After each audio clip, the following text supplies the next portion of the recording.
भूखा राजा और गरीब किसान की कहानी। एक समय की बात है, एक राजा अपने ही राज्य में रात के वक्त रूप बदलकर घूमता था। वह रूप बदलकर लोगों से मिला करता था और सबसे खुद के बारे में जानने की कोशिश करता था, सबकी दिक्कतों को समझने की कोशिश करता। एक दिन जब राजा घूम रहा था, तभी अचानक बारिश होने लगी। उन्होंने बिना देर किए किसी के घर का दरवाज़ा खटखटाया।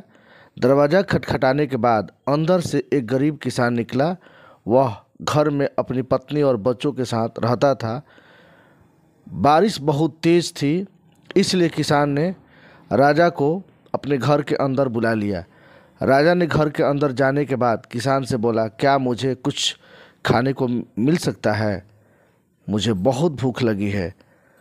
उस गरीब किसान का परिवार पिछले 3 दिनों से भूखा था और उनके घर में एक भी दाना नहीं था। किसान के मन में ख्याल आया कि हम भले ही भूखे हैं, लेकिन हम किसी मेहमान को भूखा नहीं भेज सकते हैं। किसान को यह सब सोचकर बहुत बेचैनी हो रही थी कि वह अपने मेहमान को खाना कैसे खिलाए। तभी उसके मन में अपने सामने वाली दुकान से चावल चुराने की योजना बनाई। किसान सोचा कि भाई सामने से चावल चुराते हैं। किसान ने सिर्फ राजा के खाने भर के लिए 2 मीठी चावल वहाँ से चुरा कर के ले आया और उसे पकाकर राजा को खिलाए। उसके बाद बारिश थम गई और राजा अपने महल वापस लौट गया।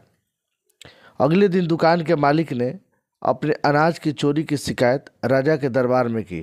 राजा ने फिर दुकान के मालिक और गरीब किसान को उनके सामने आने का आदेश दिया। सभा में सबसे पहले किसान पहुंच